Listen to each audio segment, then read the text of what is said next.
Hey, kia ora, Helen Brahms here, coming to you live from Mesa in Arizona. Hope you're all having a super fantastic, sparkling winning Wednesday. How has your winning Wednesday been? What wins have you made today? What wins have you made this week? We'd love to share them with you and celebrate with you. That would be awesome. So if you could share them in the link and the link in the comments below, that would be amazing. It has been an absolutely incredible day here today. I have been working my way through proofing some processes for a client, and I have to say, I don't know what my dog is. Sorry, my dog just suddenly put the paw up against the window. I'm not sure what she sees out there. She's not getting excited. She's not whining. She just puts her paw against the window and stares. Um, it was just the movement. Sorry, total distraction. Okay, back on track. All right. Um, so yes, so I've been working through some processes for a client, looking at their processes, proofreading them, making sure the format was correct as well. So doing all the proofreading, and then I have to go through and prove the concept. So when you're doing processes, first of all, you've got to make sure that your format is correct.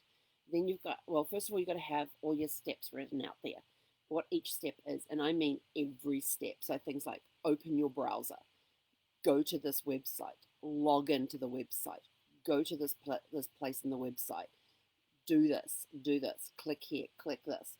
You don't leave anything out, because the idea of having a process in place is that somebody can come along, and it could be something for, say, for a follow up with a client, and you can either take that process and you can give it to a virtual assistant who can immediately, with what the information you're given, should be able to quickly get up to speed, and by following the process, everything gets done. Um, so it's going through making sure that everything sounds okay and all of that, and then also going following the steps through as well. Um, in some cases, to see, have they got the right position on the website? Have they got that you click on this hamburger over here instead of this menu tab over here, or do they need to click on this menu tab? When they click on this menu tab, is everything that they is what they're going to need right there, or do they need to click in another place? So it's making sure.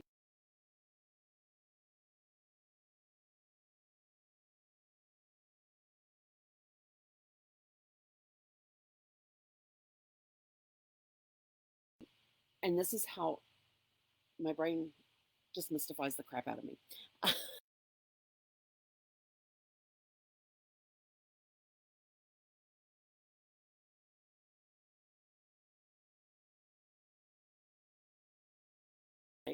So on Monday, we got talking about the magic of the day, and we were talking about Mark.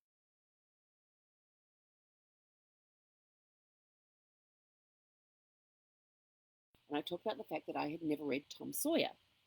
And so, if you recall from that live, I turned around and says, "Right, I'm going to make the commitment next year to read Tom Sawyer." But then I went a step further and says, "No, not only am I going to make sure that some more time in 2021, this is what I'm going to read it by." And I actually put down the date of January 2nd, which is next week. It's a week from Saturday. And I thought, and I came up with the idea of doing a book club around it, and didn't really think much more of it. Well, today during my lunch, while I was proofreading these processes, all of a sudden the whole concept came up, and so we're going to start a book club called Love to Read. What am I calling it? Love to Read Books. That's the name of the group. Love to Read, Love to Read Book Club, and so far the description of it is: classic novels give great insight to the life and times of different eras in history. We will be and we're going to put a little twist on these books. We will be choosing one classic novel a month to read and then meet and discuss.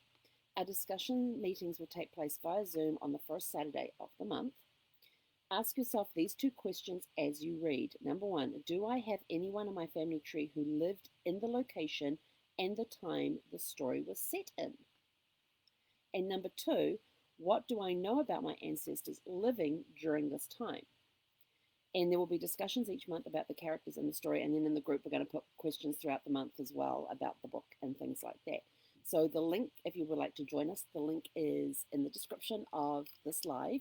And it's called Love to Read Classics, is the name of the, yeah, because Love to Read Books was gone. Love to Read was gone. So we would love to read classics, and and get cozy with a cuppa and with a classic and a cuppa. and just sit there and read these classic books. Some of them it's going to be refreshers for you. Some of the books are going to be ones you've never heard, maybe never heard of before, or ones you've heard of but never had the opportunity to read. So we're starting off with Tom Sawyer. We're going to be doing the book review of it on February 6th because that is a month. That's the first month. We may do a meeting on January 2nd just to say hi. How are you? This is what the group is about. There is a question when you become when you want to join the group, and the question is, what are some of the classics? What are some of your favorite classics, or what are some classics you want to read, or something like that? I can't remember what the question is, but it's just a very quick thing of give us the name of a classic that you like, one of your favorite classics. Yeah, I think it's one of your favorite.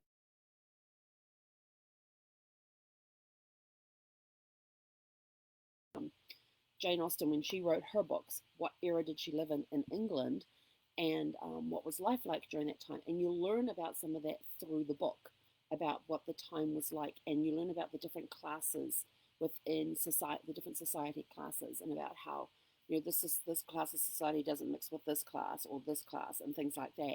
And of course, there's always the clothing they were wearing at the time, the way they spoke, um, and you sort of think, oh, Regency England. Did I have anybody alive? And did I have any ancestors in Regency England? And you can go and have a look in your family tree. And I happen to know that I did have some during that time. So it's like, oh, now where did they live? And I go and look, now what was that area of town like to live in? So you're starting to delve deeper into these books in a different way. You're looking at it from the perspective of, did I have relatives somewhere in my tree? Did I have anyone in my tree who lived in that place or in that area during that time? Like they talk about the Lake District in Pride and Prejudice. Did you have anybody who lived in the Lake District during that time? What type of house did they live in? Because you've got those beautiful managers, the little small villages, and that sort of thing. So it starts bringing these books alive in a different way. But because of the time period that these books were written, the authors were writing about things that they knew and areas that they knew, and of course they lived in that time period, so they're writing the book in that time period. Um, yes, there are some that wrote futuristic books about what they thought the future would look like and things like that. But when you look at the ones that were placed in the time that the author was living, um, then they're pulling on local knowledge. You even have book series like John Jakes, for example, with his North and South,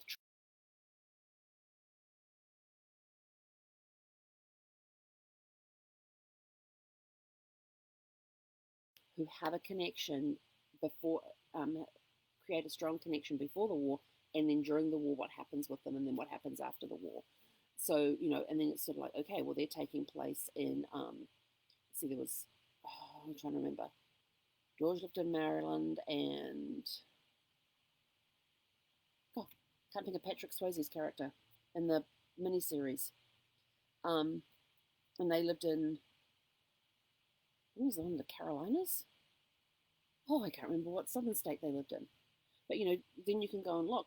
And John Jakes is one of those authors who goes and researches the history of that time period and uses certain events. Because if you talk about the different battles that took place during the Civil War, he writes about those battles because he did the research for them. If you are an Outlander fan, you know all about Scotland in the 1700s, and because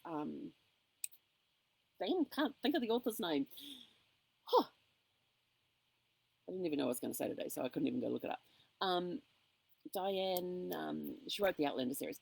She, again, goes and she delved deep into the history of that area, the events that were taking place at the time, the fact that they were persecuting people for being witches, different punishments that they would have, so that when you got to see things, read things in the books, and then later see them in the TV series, you got to know that these were things that were actually pulled from history and time. These are the clothing they wear. This is how they did this.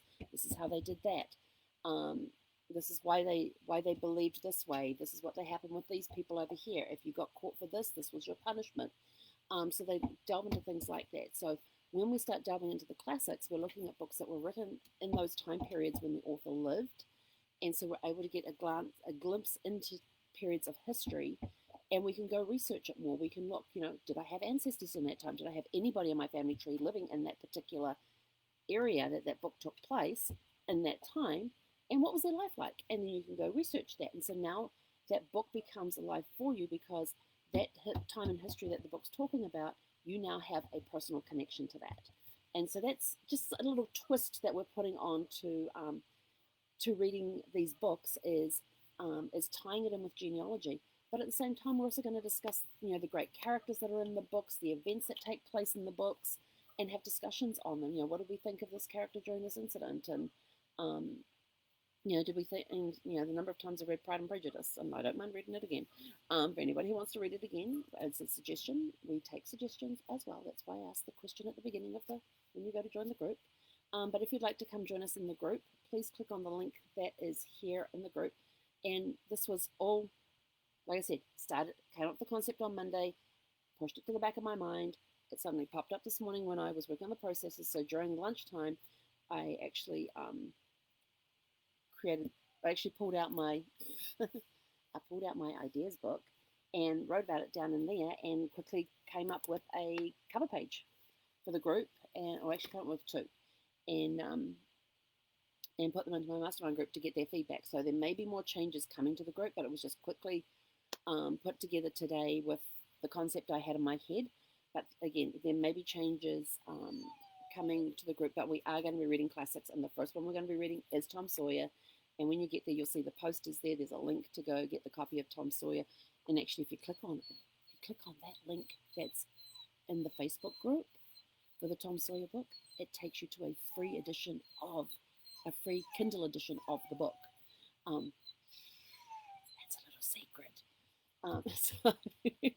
So once you become a member of the group, if you want to go pick up a copy of Tom Sawyer because you don't have one at home, if you click the link that's in the book, that's in the group, it takes you to a free copy of the Kindle edition of the book. And that's the one that we will be looking at because I've downloaded the Kindle version. But anyway, so that's one of my big wins today, is getting that up, because, there's a lot of classic books out there that have always been on my list to read. And when we were talking the other day about Tom Sawyer, all I can remember was that book sitting on the shelf in the bookcase at my parents' place. And there was the two books. On one side of the book was Tom Sawyer. You flipped it over and opened up the back cover, and you had Huckleberry Finn. Or you could have been flipping open the cover, but you didn't know, because there was one cover on one side of the book and one cover on the other side of the book, and depending which cover you were looking at as to which half of the book you were reading, as to which story you were reading. But I always remember seeing that one there, Tom Sawyer and Huckleberry Finn, and wanting to read it, but for some reason I never did. So, I figured that would be a good place to start, since I made the commitment on Monday that I was going to read it in 2021. So we are going to read it, and we're going to have a discussion on it on February the 6th. So come join us. We're going to pick some fun books. Something like The Great Gatsby. What was going on in the 1920s, in the 1930s, and then into the 1800s, and, all these sorts of things, because I know that I may have some distant cousins that were, depends when they came over. Because I have a family that was based in Warboys in Huntingdonshire in England, which is now part of Cambridge. And they had this big family. Some stayed in England, some went to Canada, some went to the US, and some went to New Zealand, some went to Australia. So I know that that's where they spread to. So maybe I have some distant cousins who were in the States in the late 1800s. I don't yet know where they were.